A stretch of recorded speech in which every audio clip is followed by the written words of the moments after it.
Hi everybody, I hope you're having a great day today. I'm Chef Tucker, and tonight we're going to be making something easy, something nice, something simple, something elegant. And it's going to be the lighter alternative to beef Wellington, Salmon Wellington. Now, Salmon Wellington is very simple. It follows very much the same structure as far as construction goes, but we just need to do a couple things here and there to get it rolling, and then it goes into the oven, and before you know it, something nice, something beautiful for you to impress lots of people with. But without much further ado, let's get started. We got a saute pan over here with just a little bit of butter, maybe just a little bit more. Like I said, I follow Julia Child's rules on butter, which is always just a little bit more, always just that little bit. All right, we're gonna throw some shallots in there. And what we're doing in this first step is we're just making some sauteed spinach, essentially. Sauteed spinach with a little bit extra. Now, everybody's got their own way of doing Salmon Wellington, assuming, you make Salmon Wellington on a regular basis, because who doesn't? You get home from a long day's work, you say, man, I would really like a Salmon Wellington. Not so much. But this is for some of the nicer weeknight, date nights, holidays, when you're trying to do something to kind of sort of impress everybody, but show them that you care a little bit about them by making them something extra special that takes you just a little bit of time. So we got shallots in there. We're gonna throw a little bit of garlic in there too. A little bit more. I like garlic, what can I say? And we're gonna put just a little bit of thyme. Not too much. I'm not trying to go too heavy on this because I want some of the flavors, especially from the salmon, to really shine on this dish. So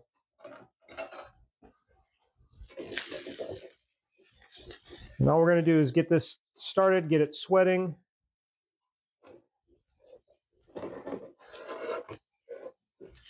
And we're trying to keep the liquid on this recipe, at least for this part of it, the sauteed spinach part, as low as possible. Because if we start putting too much liquid in there, it's going to ruin the Wellington, and it won't destroy it, but the puff pastry, the outside dough, just starts getting soft, it gets soggy, and it doesn't come out super beautiful like we want it to. But once these get just a little bit further along, we're going to add the mushrooms. Actually, just because there's so few in there, we're going to go ahead and add the mushrooms now just to get them going. So we're going to saute these mushrooms, and because things take time and your time is valuable, we're going to go ahead and skip to when the mushrooms are just about done. So all right, so as you can see, there's not hardly any liquid in the bottom, which is exactly what we're going for. Next, we're going to add some spinach. We're just going to cook this down and saute it a little bit, just to wilt it. Yeah, look how much it shrinks down. That is one of the most annoying things about spinach when I'm sauteing it, is how much volume it loses. Because in order to make enough for everybody, then you have to have like a pile of it. And it's just so unwieldy, so difficult to do anything with, just to get a little bit done. And it's one of the things I do not care for about spinach. I love spinach. Spinach is great. I've been a fan of spinach ever since I was a little boy and watching Popeye. Because I would always, I very clearly remember being a dumb little kid, as you do, and I was eating spinach, and it was out of a can, just because that's the way it was when I was growing up. And I was eating, I was like, I love spinach, and I took a mouthful, jumped up, a boom, boom, boom, like Popeye the Sailor, and it's something a little kid can do, and a drunk adult can do. So, but there we go. That's looking fantastic. And as you can see, there's still very little liquid on the bottom because we're trying to keep this as dry as possible.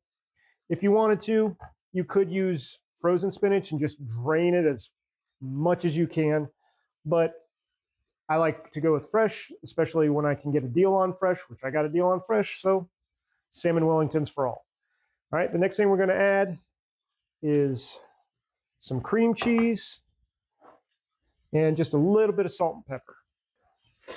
What we're going to do is we're just going to break down this cream cheese a little bit, because with the amount of cream cheese we're using for this dish, it's not going to be a very cream cheese heavy dish. If you want to, you can go heavier on the cream cheese.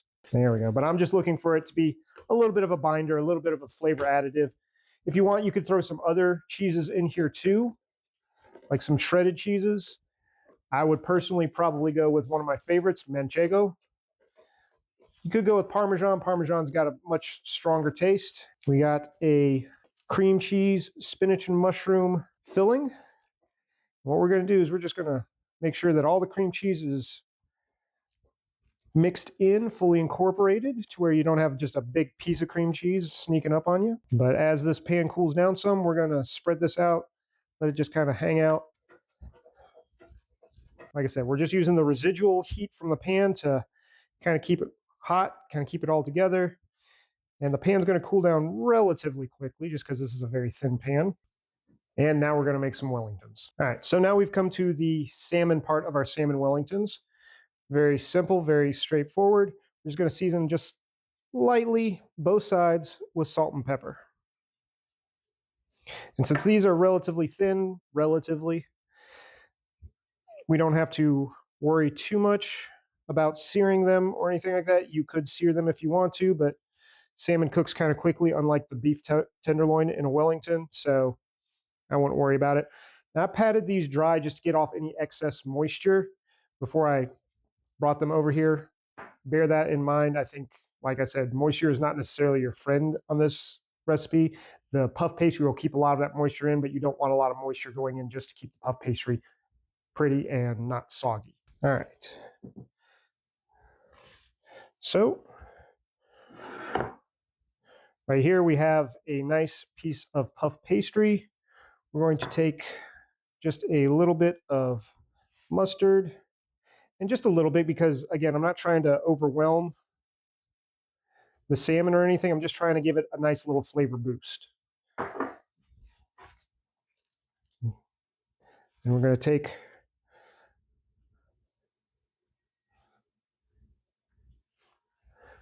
our spinach mixture, give it a generous amount right there, and then flip it over right in the middle.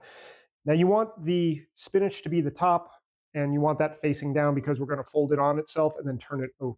A little bit of egg wash, that's just going to go on the outside, just to help work as a binder for the puff pastry. Doesn't need to be super thick, just needs to be on there enough to act like a culinary glue. We'll start with this side just because that's the side I'm feeling at the moment.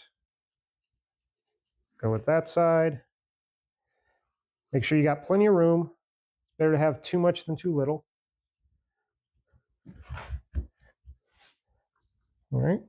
We'll give this just a little brush right here, a little brush right there. Fold it in on itself. Fold it in on itself. Then flip it over. Now this is kind of important, not the biggest step, but just try to do it if you can. You're going to give it a score. And what you're looking for is just a few holes here and there, nothing to cut all the way through, but just to give a vent for steam. Like I said, I know I've been harping on it, guys, but steam is your enemy in this one. So right there, it's got a few vents here and there. Looks good. I'm going to go ahead and finish these other two, and then I'll show you guys the next step. So I'll see you in just a second. All right, so our Wellingtons are ready to go. They're cut, they're scored, they're folded. This pan I've had in the oven at 400 degrees to heat all the way up, and what that's going to do is it's going to help cook the bottom a little bit quicker so you don't get that soft, soggy bottom that people have with. Now, you still might, just because when you're cooking, everything just goes down to the bottom. That's how gravity works. So don't be too upset about it, but just give a nice egg wash right over the top of your Wellington. And then we're going to throw that on the pan, throw the pan in the oven, and we're going to let it go. I'm going to try to have the time and the temperature for you guys right here. Fabulous. All right, everybody. I will see you in just a few minutes.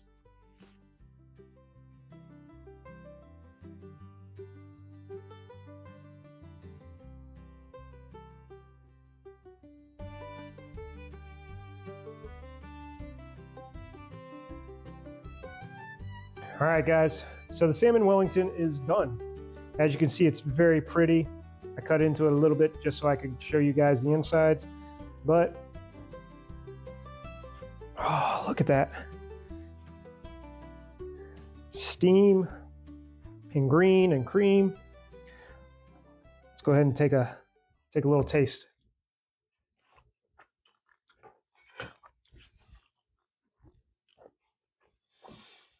That's beautiful. Now you could add some other herbs to it if you want to, dill, rosemary if you're feeling like it, whatever you guys want, make it your own.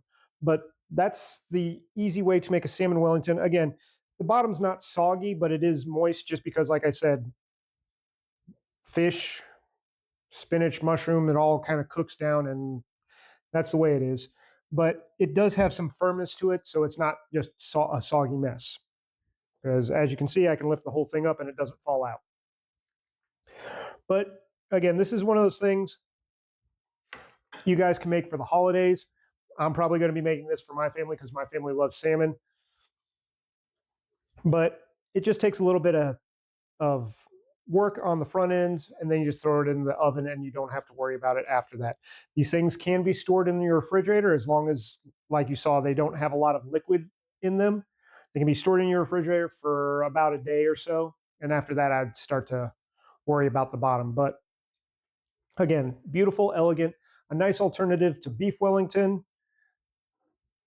Easy stuff. And if you like what you saw here and you found it educational, or you're going to give it a try at your house, make sure you hit the like, share, comment, subscribe, all that great stuff. It helps me grow, and I really do appreciate it. And as always, thanks for cooking with me.